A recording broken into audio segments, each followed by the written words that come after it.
Before the Caribbean was the Caribbean. Before Jamaica, Trinidad, Barbados, Haiti, or St. Lucia had names, there were kingdoms, great kingdoms, powerful nations across Africa that shaped who we are today. This is the part of our history they never taught us in school, because if they did, we would walk with our heads a little higher, we would speak with a little more pride, we would understand ourselves a little better.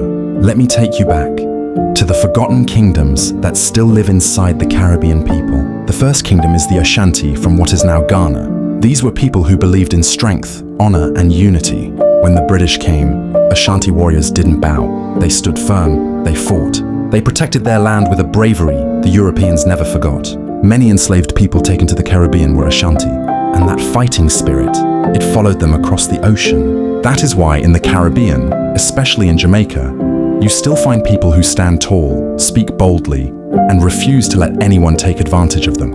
That spirit is Ashanti blood. Then there were the Yoruba from modern-day Nigeria.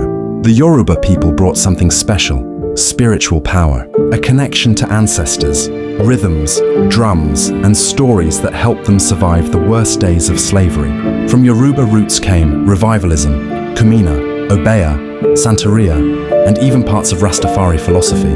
Their dances, their prayers, their music, all carried hidden messages of strength. When you hear Caribbean drums speak, that is Yoruba memory echoing through time. The Dahomey Kingdom, home of the legendary women warriors, the ones Hollywood now calls the Women King. These women were fierce, disciplined, protectors. They marched into battle with courage men feared.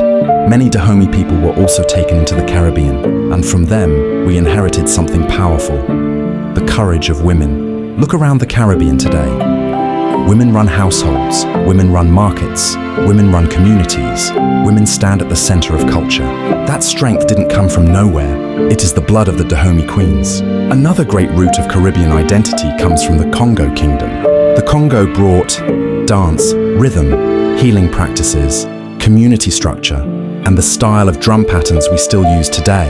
If you've ever been to a Caribbean funeral, or a nine-night, or a Kumina ceremony, you've felt Congo energy, that beat that reaches your bones. That's Congo. And then there were the Mandinga, scholars, traders, warriors, and travelers from West Africa. These were people who valued knowledge. They believed in teaching through stories. And yes, they were some of the first people to use written language in Africa. The Caribbean inherited this too.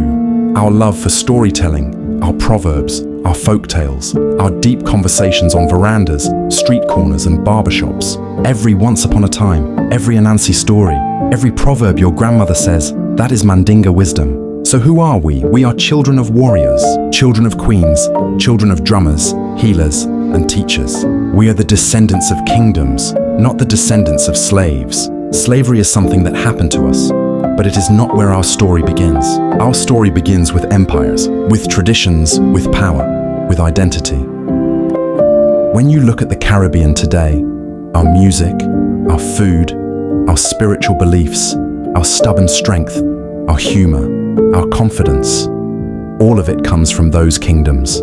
They may call them forgotten, but they live inside every Caribbean person. So the next time somebody tells you that Caribbean people came from nothing, tell them this: we come from kings, we come from queens, we come from civilization, we come from fire, spirit, rhythm, and survival. Our history did not start in chains, it started in kingdoms, and those kingdoms still live inside us today.